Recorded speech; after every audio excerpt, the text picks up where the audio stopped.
ನಮಸ್ಕಾರ ವೀಕ್ಷಕರೇ, ಜನಧನಿ ಜನಪರ ಸುದ್ದಿವಾಹಿನಿಗೆ ಸ್ವಾಗತ. ನಾನು ಅಮೃತ. ಅಧಿಕಾರಿಗಳ ಬೇಜವಾಬ್ದಾರಿತನ ಕಳಪೆ ಕಾಮಗಾರಿಗೆ ಯಾದಗಿರಿ ಜಿಲ್ಲೆಯ ವಡಗೇರಾ ತಾಲೂಕಿನ ಗುಂಡುಗುರ್ತಿ ಗ್ರಾಮದ ಸರ್ಕಾರಿ ಹಿರಿಯ ಪ್ರಾಥಮಿಕ ಶಾಲೆ ಸಾಕ್ಷಿಯಾಗಿದೆ. ಹೌದು, ಮಕ್ಕಳ ಓದಿಗೆ ಆಸರೆಯಾಗಬೇಕಿದ್ದ ಶಾಲಾ ಕೊಠಡಿಗಳು ಈಗ ಗುತ್ತಿಗೆದಾರರ ಮತ್ತು ಅಧಿಕಾರಿಗಳ ಕಮಿಷನ್ ದಂಧೆಗೆ ಬಲಿಯಾಗುತ್ತಿವೆ ಎಂಬ ಗಂಭೀರ ಆರೋಪ ಕೇಳಿಬಂದಿದೆ.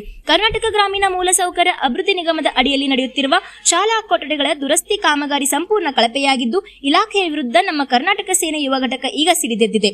ವೀಕ್ಷಕರೇ, ದುರಸ್ತಿ ಕಾಣುತ್ತಿರುವ ಶಾಲಾ ಕೊಠಡಿಗಳ ಸ್ಥಿತಿಯನ್ನು ಒಮ್ಮೆ ನೋಡಿದರೆ ನೀವೇ ಬೆಚ್ಚಿ ಬೀಳ್ತೀರಾ. ಮೇಲ್ಛಾವಣಿ ಈಗಲೇ ಬಿರುಕು ಬಿಟ್ಟು ಕಿತ್ತು ಬರುತ್ತಿದೆ. ಸರಿಯಾದ ಸಾಮಗ್ರಿ ಬಳಸಿಲ್ಲ, ಕ್ಯೂರಿಂಗ್ ಅಂತೂ ಮೊದಲೇ ಮಾಡಿಲ್ಲ. ಇನ್ನು ಹೊಸ ಕಿಟಕಿ ಬಾಗಿಲುಗಳನ್ನು ಹಾಕುವ ಬದಲು ಹಳೆಯುಗಳನ್ನೇ ಮುಂದುವರಿಸಿ ಕಣ್ಣೊರೆಸುವ ತಂತ್ರ ಮಾಡಿದ್ದಾರೆ.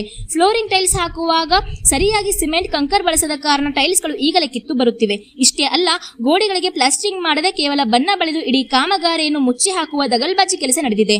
ಇನ್ನು ಅಧಿಕಾರಿಗಳ ಈ ಧೋರಣೆಯಿಂದಾಗಿ ಕಳೆದ 10 ದಿನಗಳಿಂದ ಶಾಲಾ ಮಕ್ಕಳು ತರಗತಿಯಿಂದ ಹೊರಗಡೆ ಬಿಸಿಲಿನಲ್ಲಿ ಕೂರುವಂತಾಗಿದೆ. ಈಗಷ್ಟೇ ಮುಂಗಾರು ಆರಂಭವಾಗುತ್ತಿದ್ದು, ಒಂದು ವೇಳೆ ಮಳೆ ಬಂದರೆ ಈ ಪುಟ್ಟ ಮಕ್ಕಳ ಗತಿ ಏನು? ಅಧಿಕಾರಿಗಳೇ, ನಿಮ್ಮ ಮನೆಯ ಮಕ್ಕಳಾಗಿದ್ದರೆ ಹೀಗೆ ಬಿಸಿಲಿನಲ್ಲಿ ಕೂರಿಸ್ತಿದ್ರಾ? ಅಂದಾಜು ಪತ್ರಿಕೆಯ ಪ್ರಕಾರ ಕೆಲಸ ಮಾಡಿ ಎಂದು ನಮ್ಮ ಕರ್ನಾಟಕ ಸೇನೆ ಮನವಿ ಮಾಡಿದರೂ ಅಧಿಕಾರಿಗಳು ಕಣ್ಣು ಮುಚ್ಚಿಕೊಳ್ಳುತ್ತಿದ್ದಾರೆ.